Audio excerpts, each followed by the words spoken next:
Welcome to another movie plot and enjoy the memories. It opens in Osaka with the low-level Yakuza boss Hollywood getting another tattoo. He struggles through the session, so the tattoo master says that the needle reveals the character of the man.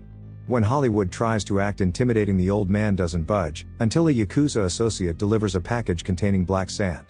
The master's suddenly terrified as he's encountered the threat before and only survived the assassination because of a birth defect causing his heart to be on the wrong side of his chest. At the notion of a ninja assassin, the kids begin to laugh, when one's head's instantly severed off by a throwing star. The Yakuza begin to open fire at nothing as more shurikens and ninja weapons clear the whole room, leaving only the master and client. After Hollywood's arms and head are removed, the ninja Takeshi of the Ozunu Clan emerges from the shadows and finishes off the master. 1 week later at Europol headquarters, Agent Mika has been investigating money linked to political murders and finds that it's connected to the Ozunu Clan. Her boss Ryan doesn't believe in the existence of the ninjas, but heard from a Russian Secret Service agent talks of a network of assassins called the Nine Clans. Mika decides to visit the Russian agent and learns from his widow Mrs. Sabatin that he died 2 years earlier. One day her husband was visited by a young man who shook the decorated soldier up more than the war itself, causing him to get every inch of the house fitted with security cameras and spotlights, wanting there to be no shadows. None of that helped though, as one night all of the lights went out and Sabatin never saw her husband again.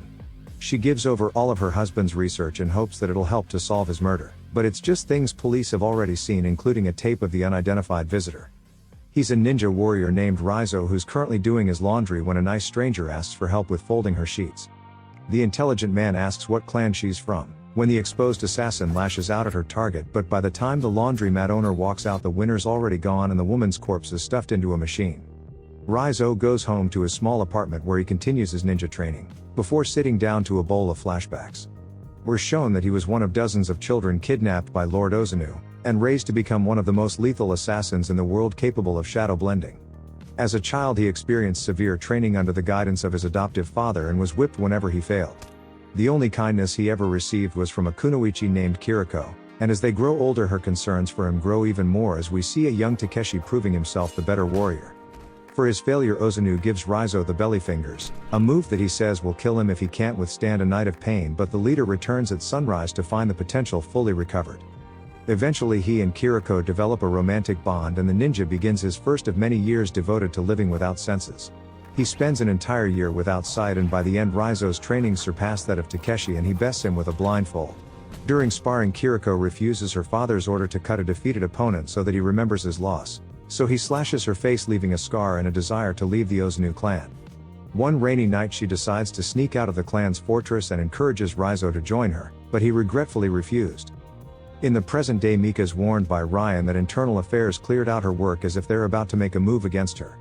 Elsewhere we see Raizo receive a photo and location of Mika and prepares for her assassination as she's the clan's next target.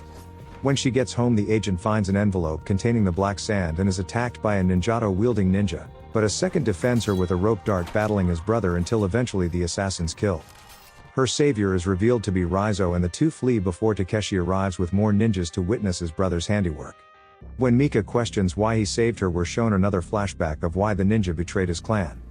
Kiriko was captured before she could escape and dragged back to the Ozunu compound to be branded as a traitor.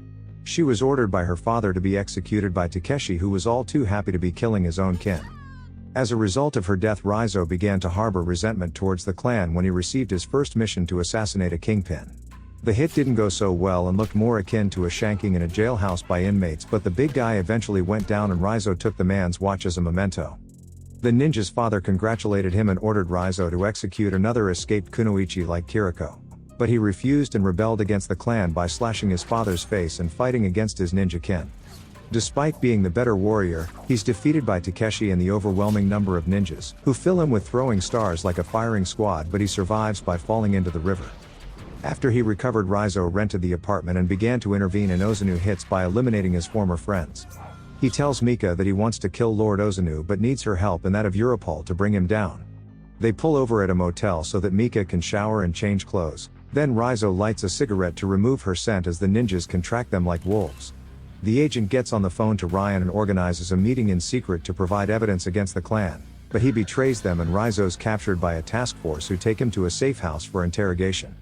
One agent says that the ninja looks more like a boy band than an assassin, but he seemingly hears him from an impossible distance. Mika feels betrayed that her friend would trick her, but Ryan takes her aside and assures her that he's still on her side and is just following orders. He gives her a tracking device for emergencies while Mika takes some water to the prisoner and relays that Ryan's going to help them. Raizo says that it's already too late, so Mika rushes to warn the task force about an impending ninja invasion, but Raizo's right as the powers cut and ninjas attack from above. While the officers are busy dying to the Ozunu, Mika releases Raizo just in time to kill an attacking ninja. They exit the cell to a bloodbath of slaughtered officers, and Raizo sends Mika away while he deals with his brothers. He kills and fends off as many ninjas as he can before being confronted by his big brother Takeshi. The two do battle as the rogue ninja avoids all of the stars thrown his way and transitions to a ninjato mid-fight. Raizo eventually takes severe damage but manages to make it out of the building in one piece after an extended chase. Mika manages to also escape with her car being torn up by the ninjas on her way out. The clan pursue Raizo into the middle of the road where he suffers a mortal wound to his abdomen by none other than Takeshi. Their fights ended abruptly when a car hits them both, with Raizo taking the brunt of the force, but before Takeshi executes him, he's saved by Mika, who collides with the assassin. She brings Raizo to a hotel and gets the plan to make him swallow the tracker while he sleeps to locate the clan's hideout. Some time later, foreshadows sneak inside the hotel and find Raizo unable to defend himself, so Takeshi decides to take him to their sensei for punishment. Agent Ryan also survived the assault at the safe house and only now receives a call from Mika with her plan to bring down Ozunu. On their way, Raizo uses his ninja techniques and some mystical gang signs to return his wound from mortal to simply bearable, before he's brought before Lord Ozunu for prosecution. His adoptive father says that Raizo showed the most promise of all the ninjas and he hoped for him to be the leader of the clan one day. He brings him before the clan, planning to execute him to avenge their fallen comrades, but gets infuriated by Raizo's defiance to the end and gives him another bellyfinger, causing him to spit out the tracker. Just then, Europol special forces storm the hidden Ozunu base led by Ryan, who saves Raizo from Takeshi's blade.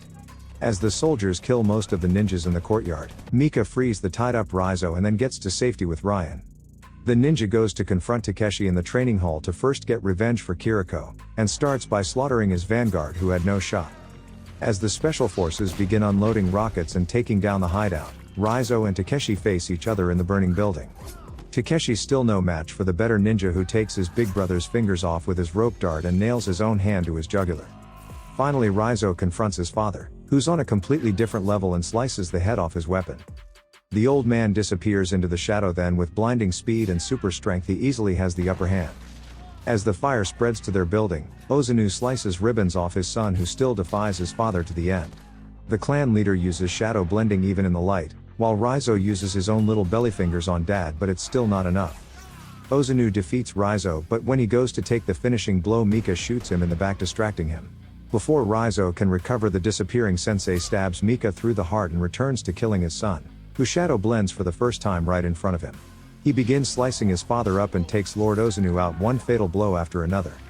When Raizo carries out the seemingly dead Mika, he places her down only to feel a heartbeat and says that she's going to be okay.